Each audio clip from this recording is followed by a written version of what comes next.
Olá, sejam bem-vindos a mais uma análise aprofundada aqui conosco. Olá a todos. Hoje a gente vai dar uma olhada numa figura, assim, talvez menos famosa que os grandes apóstolos, mas muito importante, sabe? Epafrodito. Epafrodito, exatamente. Uma figura que aparece ali meio que de passagem nas cartas de Paulo, mas com uma história bem marcante. Isso. E a nossa conversa hoje se baseia num artigo bem completo que investiga a vida dele, o ministério, o legado. Aparentemente ele foi líder, talvez bispo, lá na igreja de Filipos. Uhum. E as menções na Bíblia, apesar de poucas, né, só na carta aos Filipenses, basicamente, elas dizem muito. Dizem muito mesmo. Então, o nosso objetivo aqui é tentar entender melhor quem foi esse homem, sabe? Qual foi o papel dele ali no comecinho do cristianismo e por que a história dele, mesmo sendo curta na Bíblia, ainda é lembrada. Vamos lá? Vamos sim. É uma história que vale a pena conhecer. E então, para começar, quem era Epafrodito, afinal? O material o coloca como alguém central lá em Filipos, na Grécia, e um colaborador bem próximo de Paulo, né? Exatamente. E é importante a gente pensar em Filipos naquela época. Era uma cidade grega, mas também uma colônia romana, tinha seus privilégios. Ah, interessante. E não era cidade de porto, mas ficava num lugar-chave, sabe? Na Via Egnácia. Era a estrada principal que ligava o Oriente, tipo a Ásia Menor, com o Ocidente, passando pela Grécia até Roma. Nossa, então devia ser um lugar de muito movimento, muita mistura de gente. Com certeza. Um caldeirão cultural. Pessoas, mercadorias, ideias, tudo circulando. É bem provável que o Epafrodito tenha crescido nesse ambiente, né? Bem cosmopolita. Faz sentido. E sobre as origens dele, o que a gente sabe? Parece que era grego. Gentil, né? Isso, a maior probabilidade é que ele fosse grego, talvez nascido em Filipos mesmo. Isso implicaria uma educação grega, talvez até filosófica, era comum na época. E claro, antes de virar cristão. Assim, antes disso, ele e a família com certeza adoravam os deuses tradicionais. Zeus, Atena, Afrodite, o panteão greco-romano normal. E aí entra um detalhe fascinante que o artigo destaca. O nome dele. Pois é, o nome, Epafrodito, em grego, Epafroditos. Esse nome não é à toa, sabe? O que ele significa? Ele vem diretamente de Afrodite. Afrodite, a deusa grega do amor, da beleza. O prefixo epa significa algo como vindo de, pertencente a, ou mesmo dedicado a. Então, Epafrodito quer dizer? Dedicado a Afrodite, basicamente isso. Ou favorecido por Afrodite. É um indicativo muito forte da origem pagã da família dele. Dedicado a Afrodite. Nossa, que coisa. É quase irônico, né? Pensando no que ele se tornou depois. Mais que irônico, é um marcador cultural profundo. Imagina carregar esse nome numa comunidade que tinha abraçado Cristo e rejeitado justamente esse tipo de adoração. Verdade. O nome dele era tipo um outdoor ambulante do passado pagão. Talvez isso até exigisse dele, sabe, uma demonstração ainda mais clara da nova fé. Para contrastar com o nome. Exato. A dedicação dele a Cristo talvez precisasse ser ainda mais evidente. Faz muito sentido. O nome já conta uma história de transformação, então. Mas e a conversão em si? Como alguém dedicado a Afrodite vira seguidor de Jesus e parceiro de Paulo?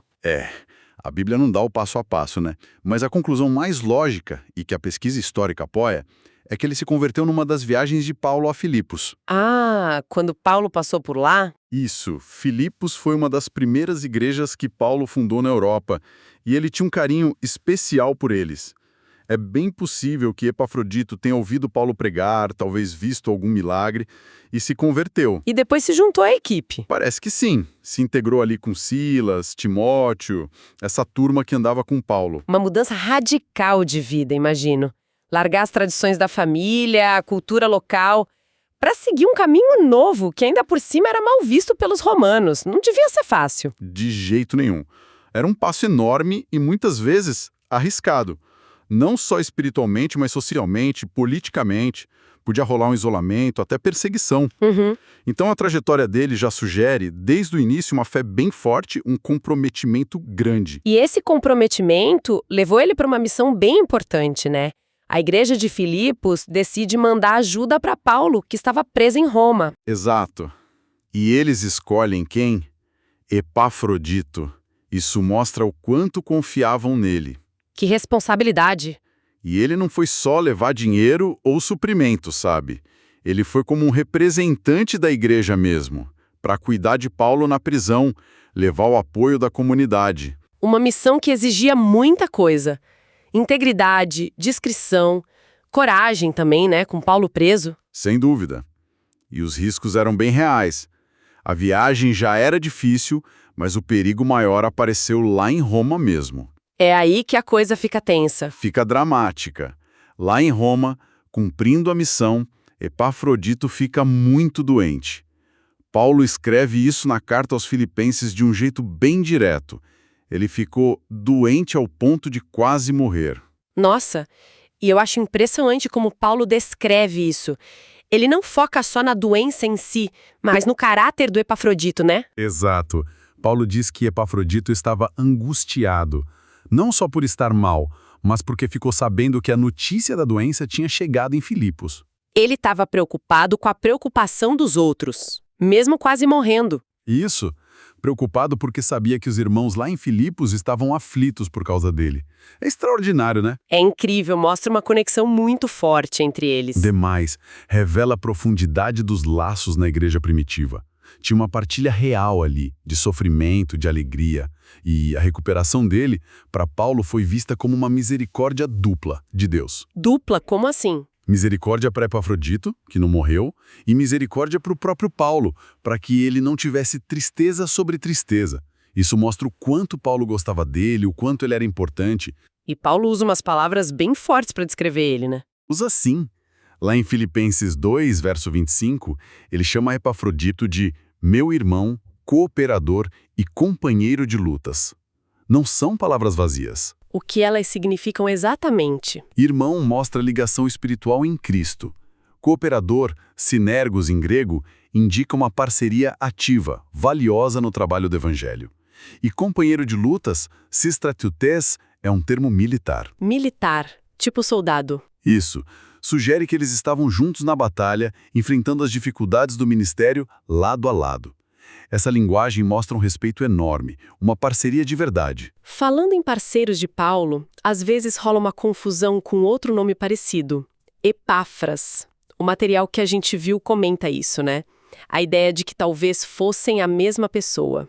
Sim, existe essa hipótese, mais pela semelhança do nome mesmo. Mas, assim, olhando com calma a Bíblia e a geografia, fica bem difícil sustentar isso. Por quê? Porque Epafrodito está ligado a Filipos, na Macedônia, lá na Grécia.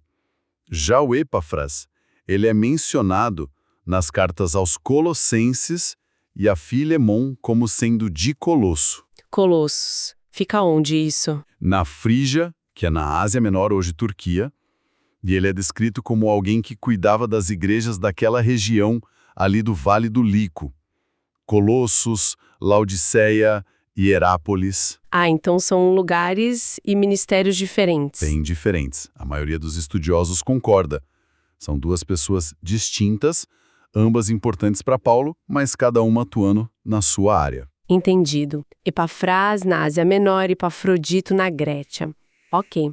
E depois dessa doença grave em Roma, o que acontece com Epafrodito? Então, depois que ele se recupera, e Paulo diz que foi por misericórdia de Deus, Paulo decide mandar ele de volta para Filipos. E essa volta é outro momento chave. Por quê? Ele leva alguma coisa? Leva.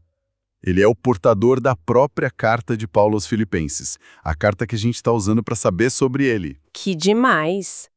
Ele leva a carta que fala super bem dele e conta a história dele. Exatamente. E nessa carta, Paulo faz um pedido bem claro para a igreja. Recebam-no no Senhor com toda a alegria e honrem homens como este. Para recebê-lo com honra. Isso. Não só acolher, mas honrar publicamente. E Paulo explica o porquê no verso seguinte, porque ele quase morreu pela obra de Cristo, arriscando a vida para suprir a ajuda que vocês não me podiam dar pessoalmente. Ou seja, Paulo queria que a igreja reconhecesse o sacrifício dele, o risco que ele correu pelo evangelho e pelo próprio Paulo. Precisamente. Reforça que o serviço cristão naquela época não era fácil, tinha risco real. E que essa dedicação toda merecia reconhecimento. Imagina ele chegando de volta, com a carta de Paulo na mão, o testemunho vivo do que passou. Deve ter sido forte para a igreja lá. Com certeza. E depois disso? O que a gente sabe da vida dele em Filipos? A Bíblia não fala mais nada, né? Não fala mais diretamente no Novo Testamento, mas o consenso histórico e a tradição da igreja, como o artigo menciona, apontam que ele continuou firme na liderança em Filipos. Como bispo ou algo assim? Provavelmente, bispo ou presbítero principal. Ele teria continuado a cuidar da comunidade, fortalecer a fé do pessoal, talvez até expandir o trabalho ali na Macedônia. A experiência em Roma e o apoio claro de Paulo devem ter dado ainda mais força para ele. E o fim da vida dele?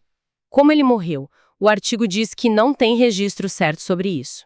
Não temos um relato histórico detalhado, mas existe uma tradição muito forte e uma especulação histórica bem razoável que aponta para o martírio. Martírio, por causa das perseguições. Exatamente. Pensando na época, segunda metade do século I, a hostilidade contra os cristãos no Império Romano estava crescendo. É bem plausível que um líder importante como Epafrodito tenha sido martirizado. Em que período isso poderia ter acontecido? Com Nero? Talvez? Poderia ser. Na perseguição de Nero, depois do incêndio de Roma em 64, que botaram a culpa nos cristãos, ou talvez depois, no reinado de Domiciano, mais para o fim do século, que também teve perseguição forte em alguns lugares. A tradição da igreja primitiva o considera mártir de fato. E isso se encaixa no padrão de outros líderes da época, né? Totalmente. A história dele se junta de muitos outros líderes da primeira, segunda geração que deram a vida pela fé. O martírio para eles não era uma derrota, era o testemunho final. A palavra grega mártir significa testemunha de fidelidade a Cristo, uma vitória espiritual. E esse testemunho foi lembrado. O material diz que ele é venerado como santo. Sim, tanto na Igreja Católica, que celebra o dia dele em 22 de março, quanto na Igreja Ortodoxa, que celebra em 30 de março.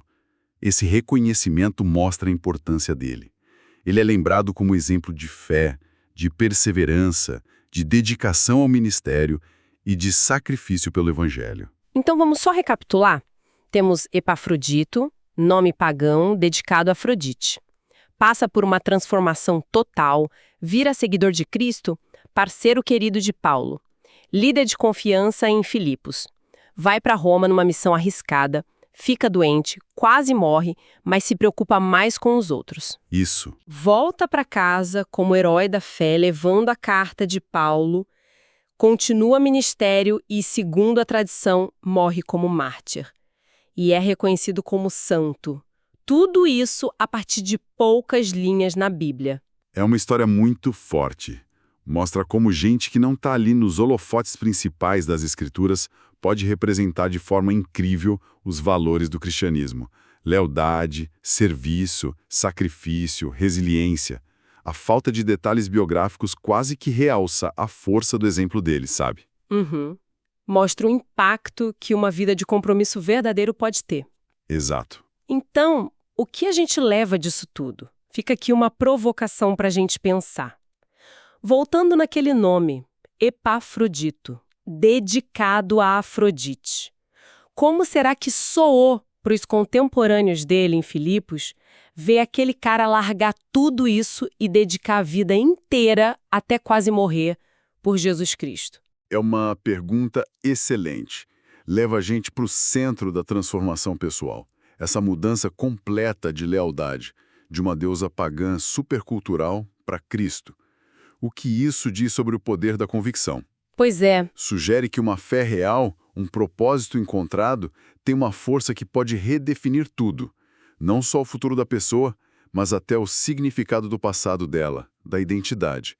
Simbolizado até no nome que ela carregava. Uma reflexão forte sobre identidade, sobre transformação e sobre o poder de uma convicção que reescreve uma vida inteira. É algo para a gente continuar pensando. Com certeza.